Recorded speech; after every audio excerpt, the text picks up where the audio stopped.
कांगलिंग महाद्वीप में शस्त्र ही सर्वोपरि है। सभी शस्त्रों में तलवार ही राजा है। तलवार की शक्ति पहाड़ों को हिला सकती है, समुद्रों को सुखा सकती है और देवताओं का वध भी कर सकती है। हाँ नहीं, मैं जानता हूँ तुम हमेशा तलवार मंडप में सीखना चाहती थी, लेकिन घर पर सीखना भी ठीक है। इन पिछले कुछ वर्षों में देखो, तुम्हारी खड़ कला में काफी सुधार हुआ है।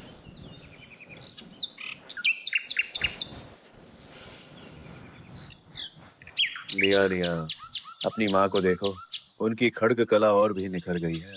खड्ग कला के 9 स्तर, हर कदम स्वर्ग की ओर है।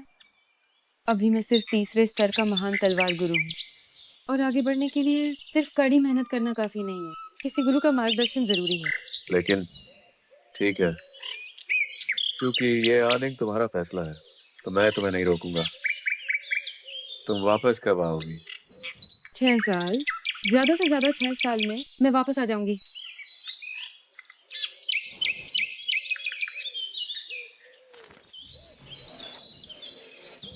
ये तलवार मैंने हाल ही में बनाई है। हालांकि ये दिखने में थोड़ी बदसूरत है, पर ये बहुत मजबूत है। इसे अपने पास रखो, ये जरूर काम आएगी। हार्डिंग, अपनी आंखें बंद करो।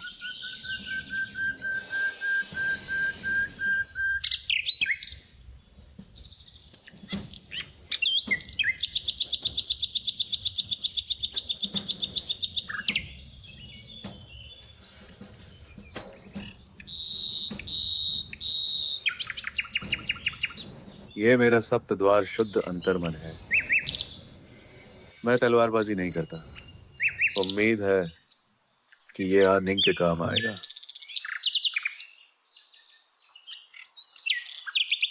अब ठीक है। क्या हुआ? मैंने अपना दिल तुम्हें दे दिया है।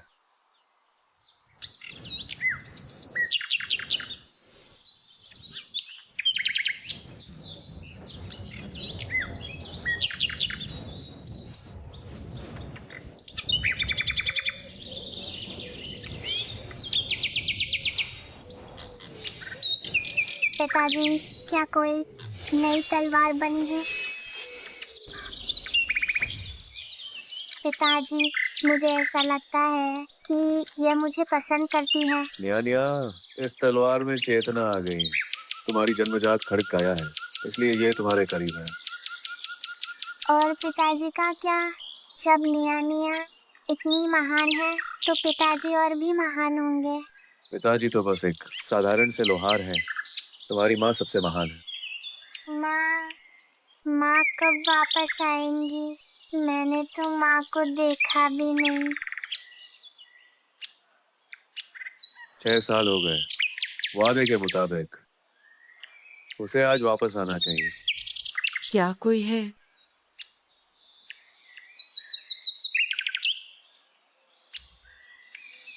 कोई आया है। जरूर माँ वापस आ गई है। निया निया, माँ। बच्ची, शायद तुम्हें गलतफहमी हुई है। मैं तुम्हारी माँ नहीं हूँ। निया निया, वापस आओ। वो तुम्हारी माँ नहीं है। क्या ये दिव्य तलवार निर्माता गुरुजी मिंग का निवास स्थान है? क्या बात है? मैं झांग युनशी हूँ, झांग परिवार की अरबों की संपत्ति के साथ। गुरुजी, मिंग से तलवार बनाने की विनती करती हूँ ताकि मैं तलवार मंडप पर हमला कर सकूं। पिताजी, जहाँ माँ ने तलवार सीखी थी, क्या उसे तलवार मंडप कहते हैं? क्या तुम्हारी तलवार मंडप से दुश्मनी है? तलवार मंडप पाखंडियों का एक समूह है। दिखने में वे नेक और धार्मिक हैं, लेकिन पीठ पीछे वे लूटपाट और हत्या जैसे काम करते हैं।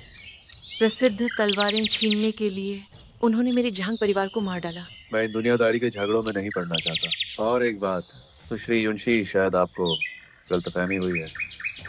मैं सिर्फ एक साधारण सा लोहार हूँ, कोई दिव्य शिल्पकार नहीं जैसा आप कह रही हैं। यह असंभव है। दादाजी ने मुझे आपकी तस्वीर दिखाई थी। मैं गलती नहीं कर सकती। 10 ईश्वरीय तलवारों में 10वीं मेरे झांग परिवार की स्वर्गीय सेनापति है। ये तलवार मेरे दादाजी ने ही आपसे बनवाई थी। अगर आप मदद नहीं करेंगे तो मैं यहाँ से नहीं उठूंगी।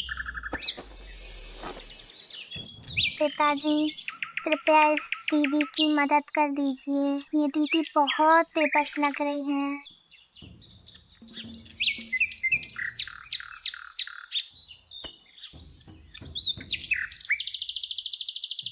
तुम मुझसे क्या चाहती हो? एक तलवार बनाइए, जो भी मेहनत आना होगा मैं उसका एक एक पैसा दूंगी।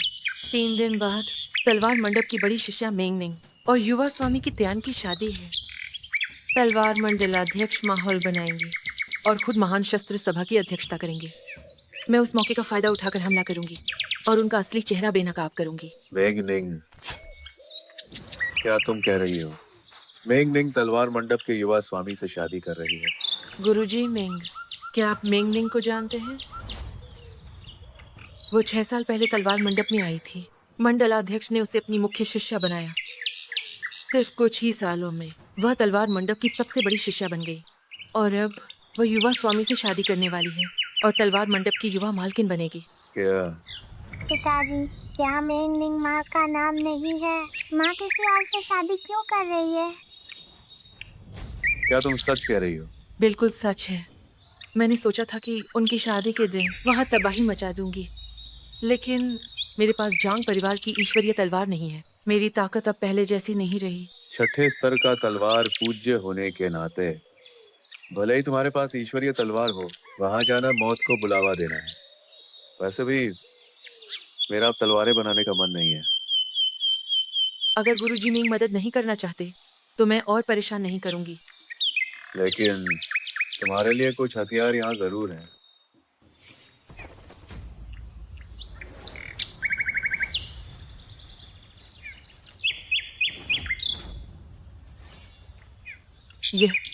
यहाँ की हर एक तलवार मेरी जांग परिवार की ईश्वरीय तलवार से बेहतर है। हैरानी है कि इन्हें यहाँ कचरे की तरह ढेर लगाकर रखा